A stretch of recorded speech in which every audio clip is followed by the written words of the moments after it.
This meeting is being recorded.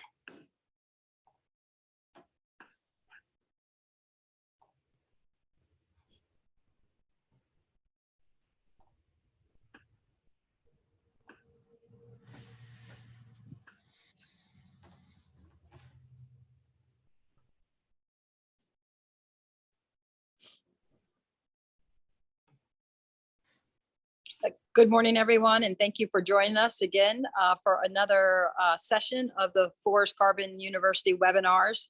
We'll just give a few seconds and let everybody get into the chat room, the Zoom room. As always, we really appreciate knowing what your role is and what state you're from. It helps us. And also today we have Matt presenting with Core Carbon, so I'm sure he'd love to know as well. So if you don't mind, take a few seconds and just enter that information into the chat. Thanks so much.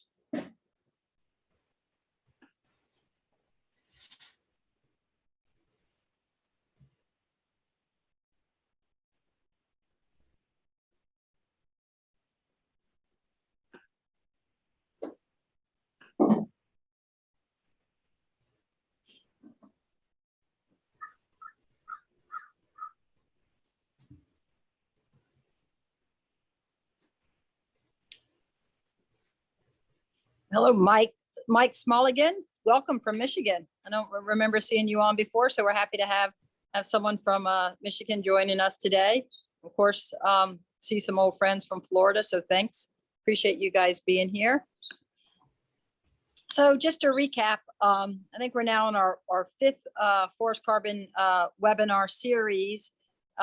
This time we have Core Carbon presenting with Matt Smith. Core Carbon is part of Finite Carbon. So Matt will get into those details a little bit about the difference, but today's session is really all for you. The only folks on this Zoom call are state forestry, state DNR folks. So you can have, your colleagues that you're interacting with or asking the questions. So yesterday we did the landowner panel. We had over 40 landowners, had a really engaging conversation following Matt's presentation. So Matt, I want to turn it over to you. Thank you again for joining us, and we look forward to the presentation. Thank you, Melinda. I'm glad to be here and glad to hear some familiar names in our attendees. And I'm going to share with you some information today about finite carbon in general, about the kind of work that we do. I'm going to try to address some of the questions that were posed pre-session throughout the presentation. And then I'm going to share with you some information and details about our upcoming Core Carbon platform and opportunities for small landowners. So I'm going to go ahead and share my screen here. Let me know when everybody can see that. And Matt, I'm just going to jump in real quick. I forgot to say, as Matt's going along with his presentation, questions are going to pop in your mind. Please put them in the Q&A or in the chat, and then we'll address them at the end of the session. Very good. Can you see my screen, Melinda? Looks good. All right. Very good. Well, thanks for the opportunity to present to all of you today, and a little bit about myself before I get going. I am a forester. I spent 27 years as a traditional forestry consultant, both domestically and abroad. And 14 years ago, I joined Finite Carbon as a young startup in Philadelphia, and have been here ever since. I currently hold the position of Vice President of Forest Operations, which is one part of what I do. I do a variety of things here, including presentations to folks like yourself. So, I think one of the questions I frequently get is what took me to carbon? And, 27 years ago, I was managing institutional invested timberlands for folks in the Northeast US. And at that time, their investors were very much interested in the sustainability of those activities, forestry-wise, and so there's a big push to get folks certified to sustainability, and that represents a cost of forest management that wasn't there prior to that commitment. So many of our clients were very interested in seeking alternative return drivers, and carbon at that point was the first to come down the rails, and so I invested myself in learning about it, and I frequently say that I dipped my toe in the pool and fell right in. So I've been working in carbon for really since the beginning in 2003. And I want to share with you a little bit about what we've accomplished along the way. If I can get my presentation deck to, there we go. What is Finite Carbon? Well, we are an offset project development company. We have an emphasis on natural climate solutions and specifically forestry. Forestry is who we are. We were founded in 2009. Right now, we're up to 52 staff, including 26 professional foresters. And we were built from the beginning to be the experts in forest carbon. And I feel confident in saying that we accomplished just that. We've had a 14-year track record of success, and I'll share you a little bit about our portfolio and some numbers to kind of illustrate that. We have several offices, although our company is fragmented across the country, as many are today. Headquartered in Philadelphia, but also with main offices in Portland, Oregon, and Tallahassee, Florida.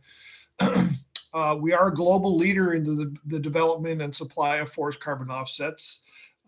We've produced a significant volume and has been, have attracted that kind of notoriety around the globe. And I'm pleased to say that we've recently launched our operations in Edmonton, Alberta, and now have Canadian base there.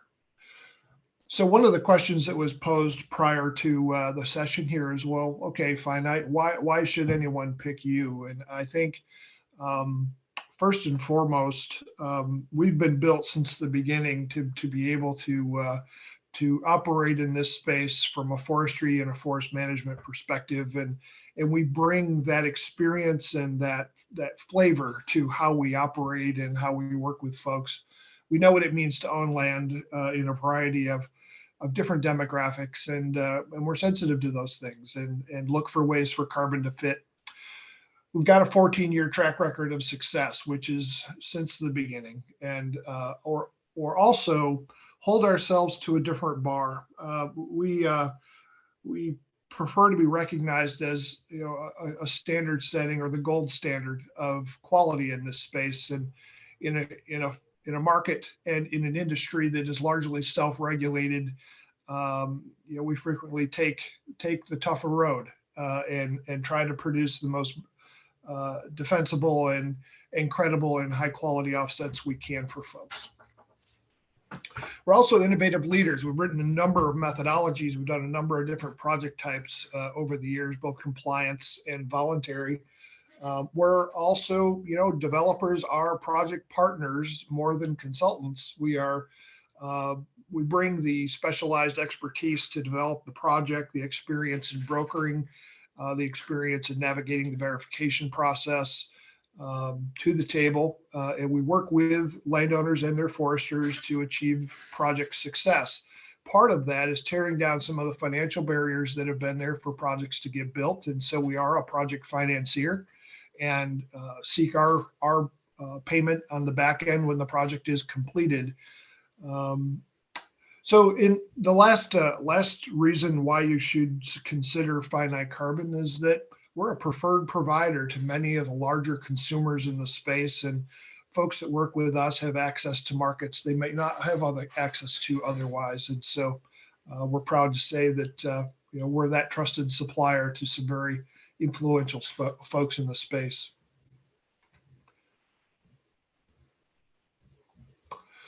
So what have we done? Well, since 2009, we've completed over 53 projects, over 3 million acres of forest land around the country, all major forest demographics and forest types and scenarios, both in the compliance realm, but all now increasingly in the voluntary realm, voluntary market as well. So we've produced 95 million offsets, actually north of that now, and delivered over $750 million to forest owners across the country. So it's really nice to be able to share not just what we can do, but what we have done, and I'm pretty proud of that. So one of the questions pre-session here was also, who are the players in this market and who's buying? Well, corporations are largely buying, specifically in the voluntary space. We're looking at folks that have set climate neutral targets for their corporations, that have corporate responsibility programs. They want to be good corporate citizens. And in doing so, they are purchasing offsets. And I'm pleased to say that their preferred offset is from Natural Climate Solutions, especially forestry. So that's a good thing for us and a good thing for landowners, that what we produce here is in high demand. So, as far as the players in the markets, it all starts with the landowner. The landowner owns and maintains and controls the supply side of the equation. Of course, the corporations are the demand side of the equation, but also we have project registries. Now, these bodies are independent and they maintain the cookbook, so to say, or methodologies that we operate from to develop a project. They also maintain the verification standards and credential other third parties to conduct independent verifications to say that the projects are built to the right standard and meet their expectations. Registries also issue and serialize credits, although they do not participate in transactions. They stop there. So I mentioned verification bodies. These are independent bodies that verify projects to the registry standards and rules.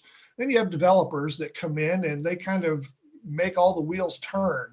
We come in and help a landowner and their forester understand what it means to build a project, analyze a project and strategy that works for them. Then if they are a go, we go ahead and develop that project, facilitate inventory, design inventory, go through verification and issuance. And we also, most developers provide some form of brokerage or marketing support on the back end that help landowners enter into bilateral agreements with consumers in the space. So there's a lot of moving parts and new players for forest landowners to interact with there.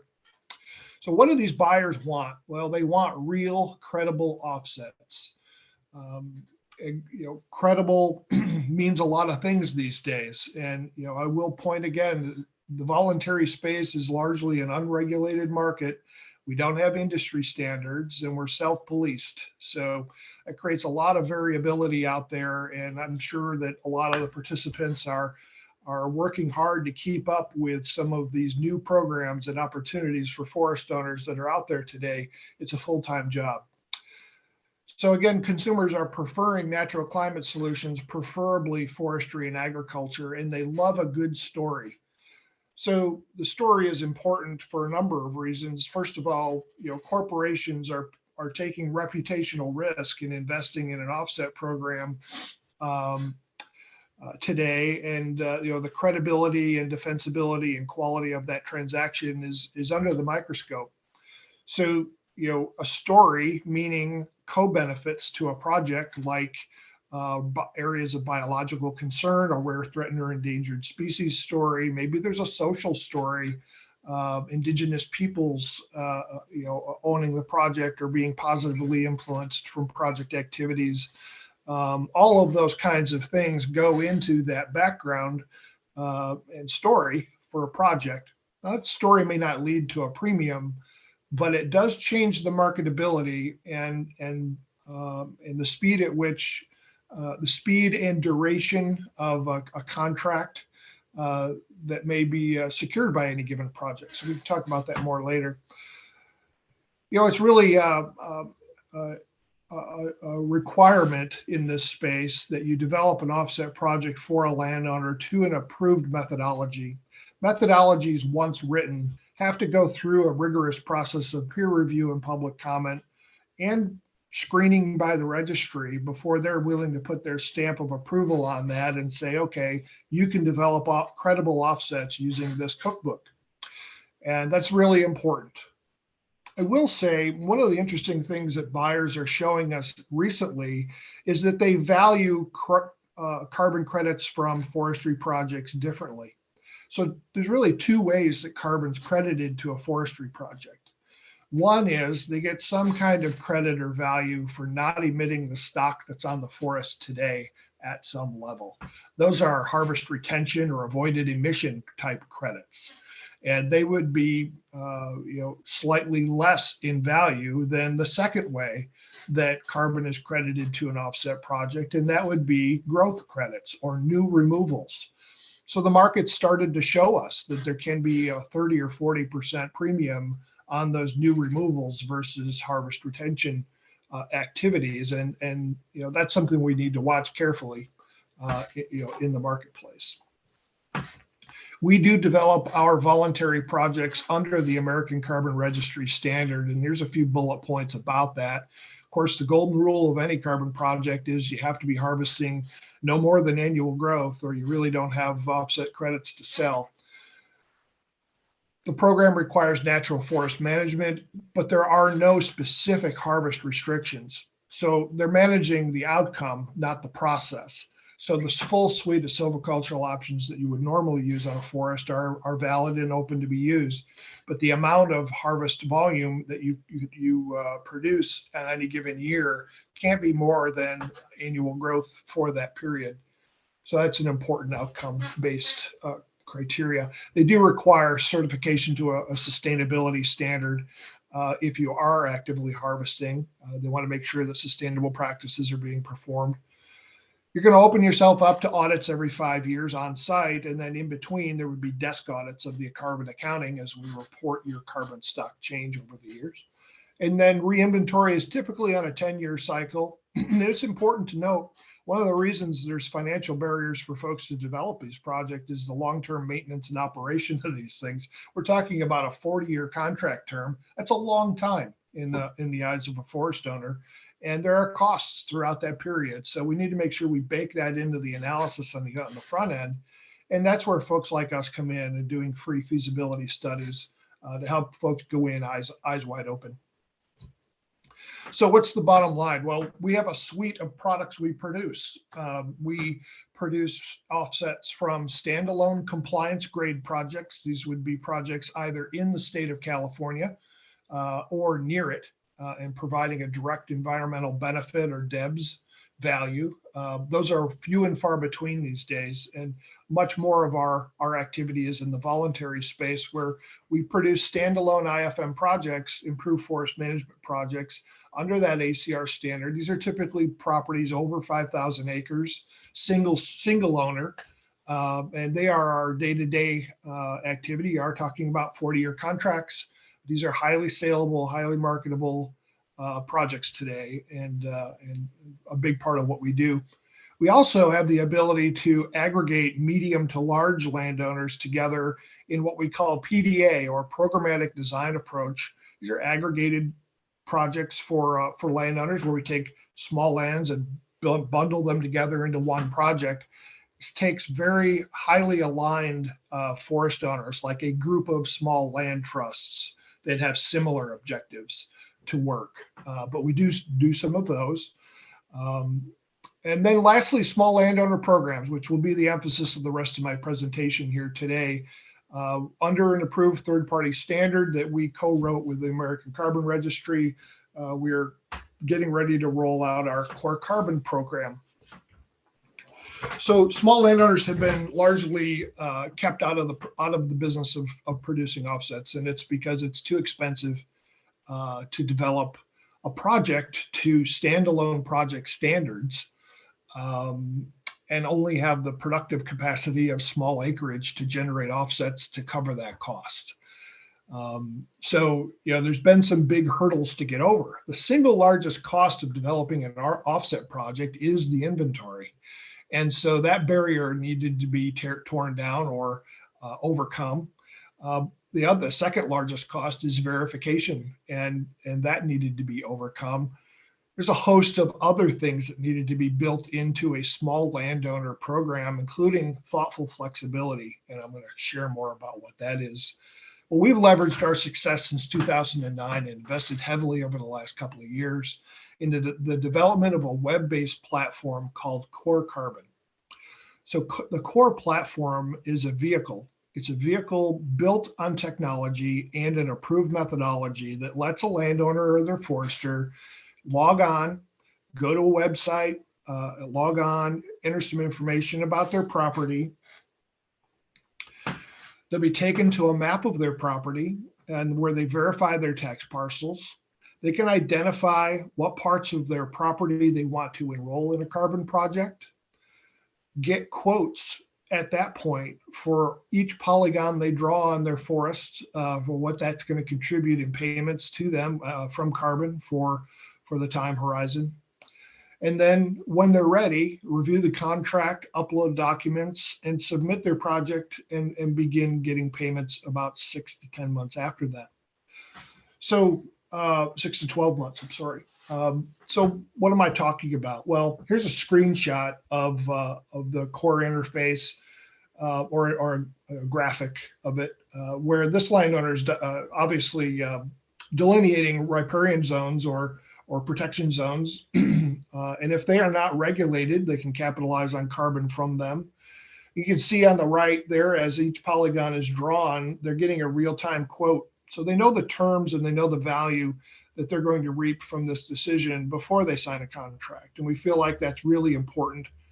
We want to be transparent and we want folks to make informed decisions. It isn't fair to make a long-term commitment, go through the process of developing a project only to have to wait till the end to find out what their price is going to be, or wait for an auction or the like. So we provide real price quotes up front, and all fees are covered. There's no cost for a landowner to enroll. There's no cost just to get on and kick the tires and see what the realm of possible, or the art of the possible is for them.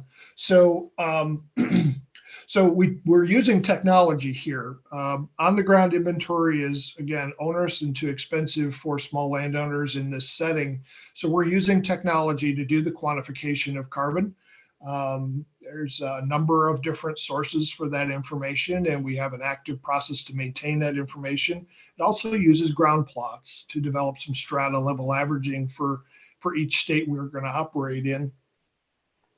So that streamlines project development. It reduces the cost of both verification because a lot of the work is being done at the desktop and inventory. And it's easy to use. You don't have to get a tutorial to get on Amazon and buy something. It's fairly intuitive. And that's the eye with which we've created Core Carbon. It's really our vision here is that landowners that choose to do a project on Core Carbon will have direct access to multiple sales opportunities and buyers and multiple project types over time. Our first project type that we're going to support on Core is a harvest deferral under an ACR 40-year contract. There's more to it than that, and there's some thoughtful flexibility in that, and that is our starting point. Over time, we hope to add afforestation, reforestation project types and improved forest management project types that all can be managed on one interface. So a landowner eventually will be able to maybe put their bottomland hardwoods in a harvest deferral program, maybe put their upland pine and hardwood in an improved forest management program that allows harvesting, and maybe they decide to reforest some old ag land or pasture land on their property and do an afforestation, reforestation project type there and manage it all in one place. So that's our vision. So our methodology is the small non-industrial private forest landowner methodology. It's available on the ACR website, and it was approved in September of last year. So every forest owner under this project type will be committing to defer their harvest a minimum of 20 years and up to 40 years. They're required to report biannually on their project status, that they're in compliance or no, and that they've had any natural disturbance events. Now, we're also monitoring that using some really state-of-the-art change detection technology that allows us to look as recently as 2 weeks. So it's an exciting new technology that we've built to monitor those things.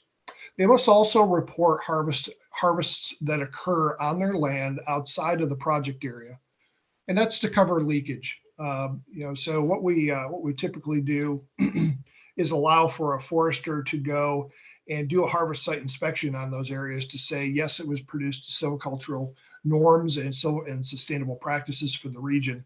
And if that's the case, it's really not a leakage event. It's just a normal harvest. So we're we're trying to provide some flexibility and tools that haven't been there before. So I mentioned that we've got a 20 or 40 year deferral here. The contract is 40 years, but we've broken it into two 20-year crediting cycles. So at the end of year 20, a landowner can make a decision. Either carbon's working out well for them and they want to continue deferring harvest, or they are not wild about carbon and they want to go back to harvesting. At that point, they'll have to maintain their current stock level of carbon on their forest for the second 20-year period, but they can harvest any growth above that. So we're giving them a way to an off ramp to go back to more typical, more traditional forest management activities at that point. The other kind of flexibility that we've built in here is that landowners can select the option of clearing up to 5 acres of forest for alternative uses during the 40-year contract. Maybe they want to build a cabin, put in a pond, build a food plot, those kinds of things. They may also cut personal use wood like fuel wood. Things happen. I'm a forest owner myself, and it's important that I can go to my woods from time to time to fill that need. And carbon projects can be transferred to new owners if the property is sold. And also forest certification, as I mentioned, is a requirement in large standalone projects. It is an option here, but not a requirement.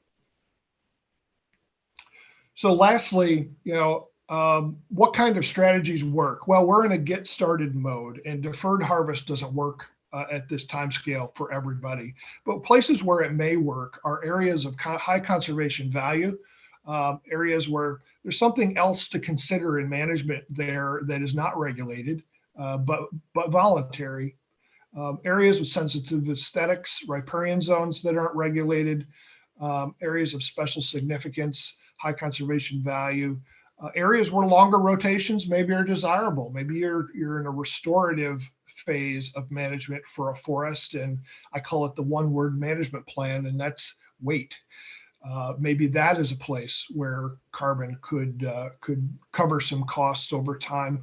Any area where extractive values are secondary in importance to other management objectives, that's where we feel like the low-hanging fruit will be for this methodology. So the two questions I usually get when I get to this point. One is, when is it coming? And it's going to be coming in January or February of this coming year. We're very excited to have solidified an offset offtake agreement with a group called Land Yield, and you'll hear more about them as we get closer to launch. And what does it pay? Well, right now, the numbers we're running are coming up between $30 and $40 per acre per year from the sale of offsets. And again, that's very dependent on your forest and its stocking, its growth, its characteristics. So it is unique from one landowner to another, but we're coming in that range fairly consistently. So that's what I have for you today, and I'm happy to take any questions that have been posted in the chat. Yeah, thank you, Matt. Really appreciate that. We do have a few questions that have come up in the chat. One is your interface live now for the Core Carbon section on your website? Yeah, no, we have a landing page where you can go and get some general information about it, but we will go live here right after the first of the year, and everything will be available, and anybody can get on it and kick the tires on it. There's no obligation and no cost. So please get in there and dig in. All right, good. And then also coming from Yark, just what is meant by natural forest management? Well, they don't want you planting eucalyptus in Montana, that kind of thing. So, traditional forest management with indigenous species and not getting too crazy, too far afield in that kind of thing. As we like to say, let the forest do what the forest naturally does, right? All right, great. And then this is a great one coming from Mike in Michigan. He says he's got the perfect landowner for Core Carbon. When are you coming to Michigan? Yes. So our first rollout will be the 13 Southeast states, from Oklahoma and Texas over to Florida, up as far as Virginia, West Virginia. The second phase would be the Northeast, and I anticipate that coming the second quarter of 2023. The lake states, Mike, are probably late summer or early fall of 2023. But we're already working on modeling baselines in that region. So be patient with us, Mike. Great. And then I think we touched on this a bit yesterday, but wanted to just go over it again for this audience is this is a harvest deferral program. So as opposed to an improved forest management program. And then you talk about if the landowner does choose, which they can, to go ahead and harvest as long as it's not more than the growth, but that if it's a commercial harvest, it has to be certified by one of the known certification bodies. But you also said, or they have to be able to prove that it's sustainably managed. And I think coming from state foresters who are working with the landowners on management plans, could you just kind of talk a little bit about that from their perspective of how that works for you? Yeah, other solutions would be, if they're practicing uneven age management largely on the landscape and can document that, or a state or federally approved like stewardship plan, those kinds of things. Those are all tools in the toolbox to meet those requirements. Yeah, I think that's great. So it also sounds like for now, and we're seeing more and more in this, whether it's coming out of like the financial world and investment and asset managers or other areas, but the realization and the reality that forest landowners and forests are finally being valued, not only for maybe their domestic wood supply, but for the environmental benefits that they generate. They're not only being valued, but they're starting to be paid for.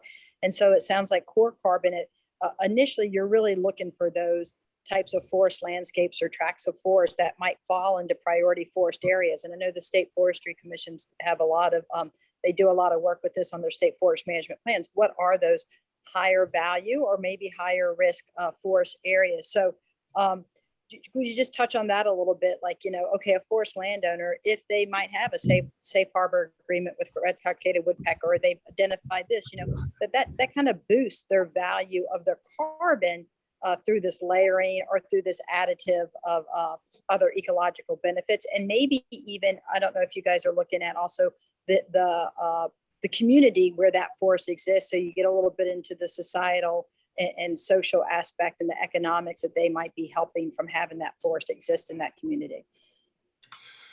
Yeah, so a lot to that. One of the challenging things about what we've done here with CORE and using technology is that we, number one, have to quantify forest stock in a variety of settings with a variety of different types of data. And that's a challenging thing unto its own, but that's not the end of the story, because that doesn't really represent creditable carbon.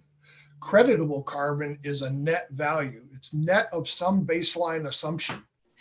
So if you have currently have safe harbor and you've got some kind of legal restrictions to forest management that go with that result in more carbon, it's hard to layer that. It'll be hard to credit you for what you're doing to comply with the law.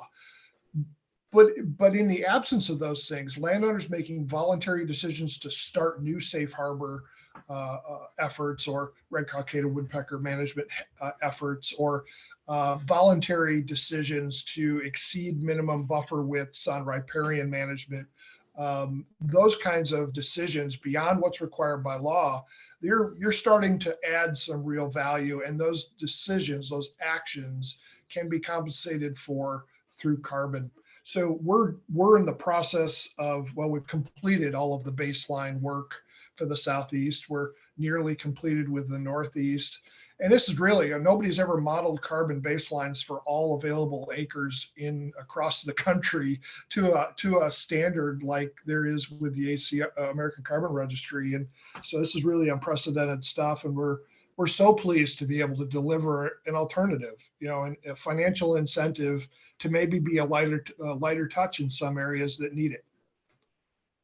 Yeah, great. And this next question is from Mike in Michigan, which interesting topic I've been spending a lot of my time on this morning, actually, and yesterday is, I don't know how many of you, I'm sure, Matt, you've seen the announcement coming out of a new and blue source and from their parent company, Oak Hill Advisors, of buying up, large swaths and now becoming the seventh, according to their release, the seventh largest landowner in the U.S., that they bought land to turn it into, carbon credits, rather as I guess they're also working with landowners. Not sure about all the dynamics there, so don't want to speak to that. But the question is, you are a majority holder with BP.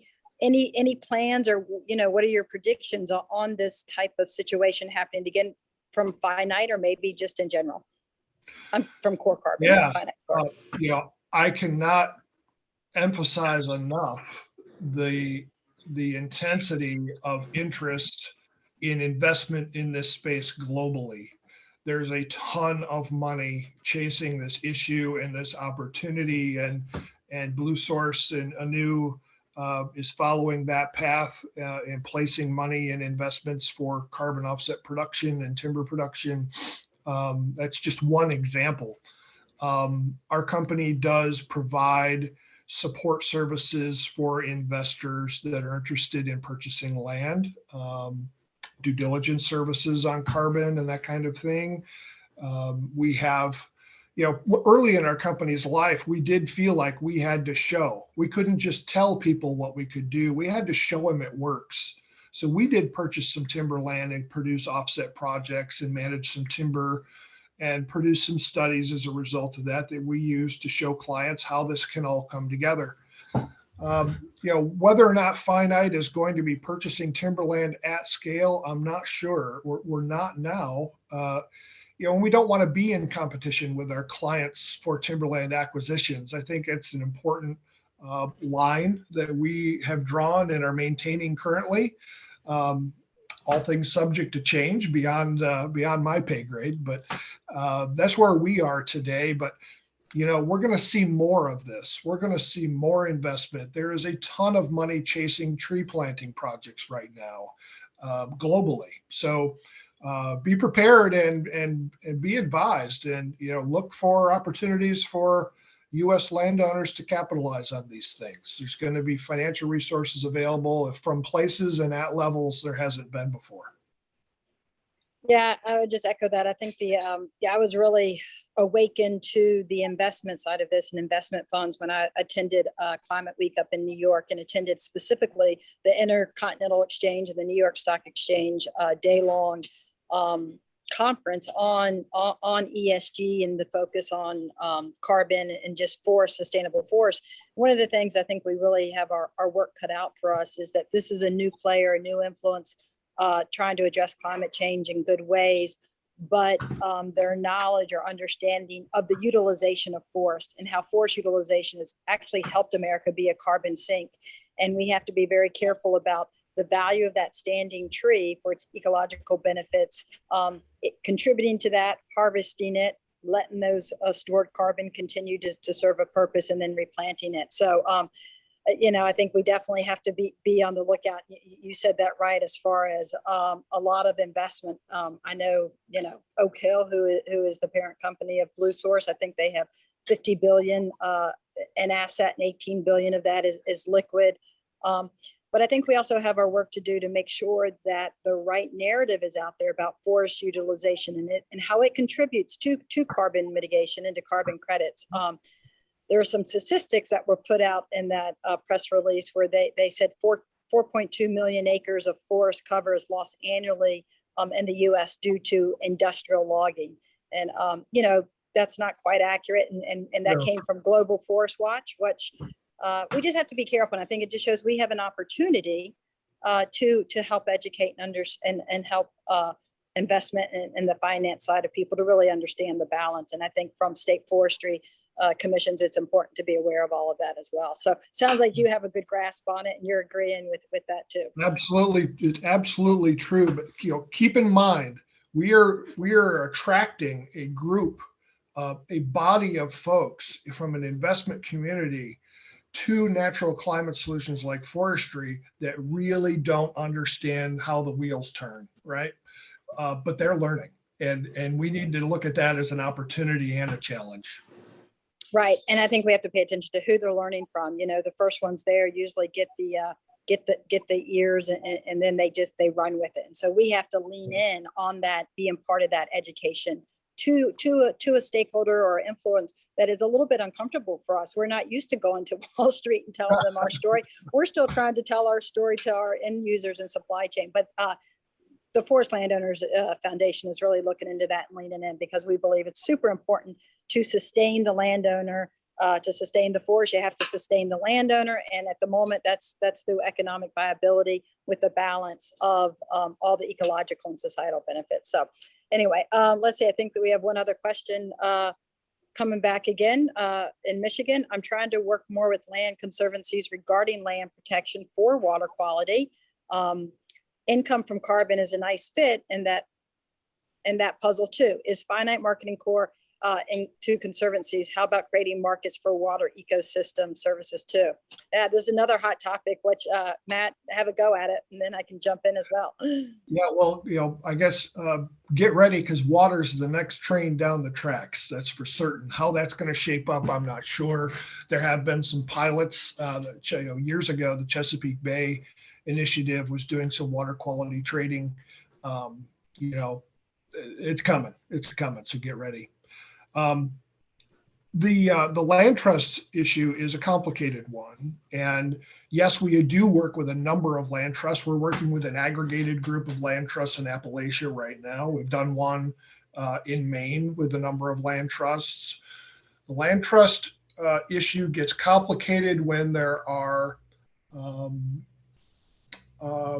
bylaws or easements that dictate and define what their objective and approach to management is.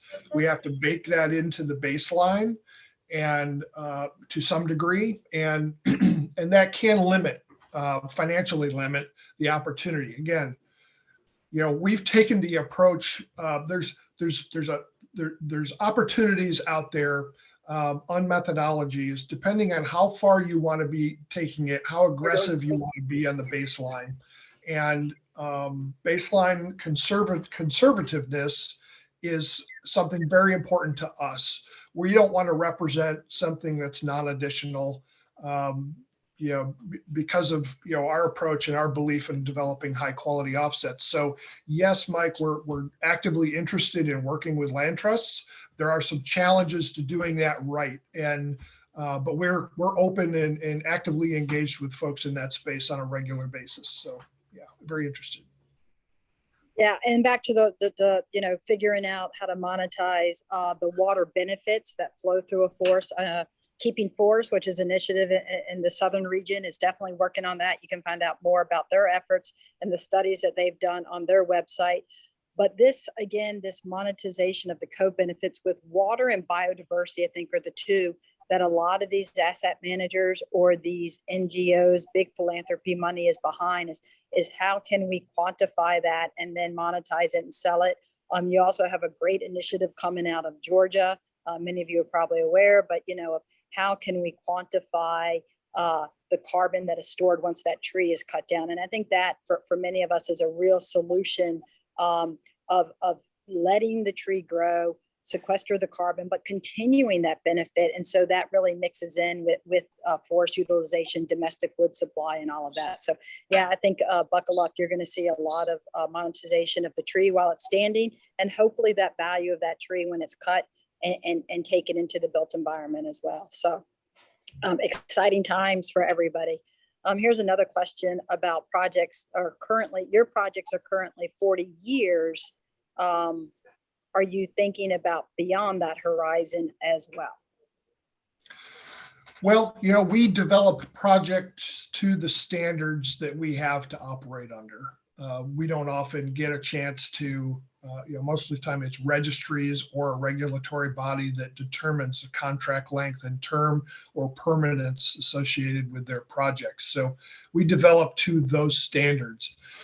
There's a lot of debate about how permanent is permanent enough. And we've seen opportunities for forestry from one extreme of 1 year to the other extreme of 100+ years in the space. The thing about carbon is that these aren't binary. They're not black and white issues. There are shades of gray here. And the market is becoming mature. I mean, our market quadrupled to 2 billion in the voluntary realm alone in the last year or two. but it's still finding itself. It's still finding that balance between rigor and what consumers are willing to pay for. And what, how rigorous does it need to be to have value? And these issues in the middle of additionality and leakage and permanence, maybe even project risk, are dynamic. And in a lot of ways, you could argue that this industry needs standards. We need to lock in what those things need to be in order to take that next step. And that's probably true. But for right now, there's flexibility. Within flexibility comes opportunities for gaming, but it also becomes opportunities to adapt and get better. And so that's kind of the place we're in right now. Yeah, I think that's, you're exactly right about, this is a voluntary market. And so you've got, everybody is creating their own standards or having their own volunteers. You have the registries that run as they, feel is the right level. But I am hearing more and more people say, maybe a little bit of standards from policy would actually help the market and give confidence. And so again, back from asset investors to even the carbon providers themselves, to the companies buying and selling. So I think that's probably what we will see something move in that regard. And I know a lot of people say, well, is that going to shift if the majority of the Congress shifts? I don't think so. I think we see that both parties have caucuses to address this issue, are leaning in. Now they might be doing a little bit differently, but I think there's enough crossover and an agreement that this forest as a natural climate solution is the future, and how do we solve that and meet the balance. So good. Well, I want to thank everybody. Oh, wait, we had one more question pop in. Are your baselines for the Southeast and the rest of the U.S. You mentioned this is good one, based on U.S. Forest Service FI data? We are using Forest Service FIA data as one part of our quantification. Yes. Yeah. And I know there's a effort underway to help FIA get more resources and to improve that. Now we've come so far. I had an interview the other day, and they said, well, why are all the barriers seem to be being lowered for landowners to be able to access these carbon markets? Why are you able to have a core carbon? And it's because of technology. And also, I think this carbon market got started with the idea of how to solve for net zero, how to help the companies and others and the companies, but really the conversation forgot to happen with the landowner. And now that realization is happening. So there's a little bit of a, how can we make this more appealing for the landowner? But because of technology, the cost that you can actually see what may or may not, what may be the carbon quantity on a tract of land, and make it more affordable. So right. We're just at the beginning of this, not in the middle by any means. Well, always great conversation, Matt. Really appreciate it. And everybody, thank you for joining us. This will be posted, and we have yesterday's posted as well, because a little different conversation with the landowner. So please watch that and look for the emails. We have, I think, 2 more carbon providers to do their presentations, and then we'll have a wrap up. So as always, reach out to me, reach out to the forest landowners. Matt's information is under our Forest Carbon University section of our website. So if you have follow-up questions, Matt's happy to answer and engage with you. So, thank you. Thank you, everybody. Have a good day.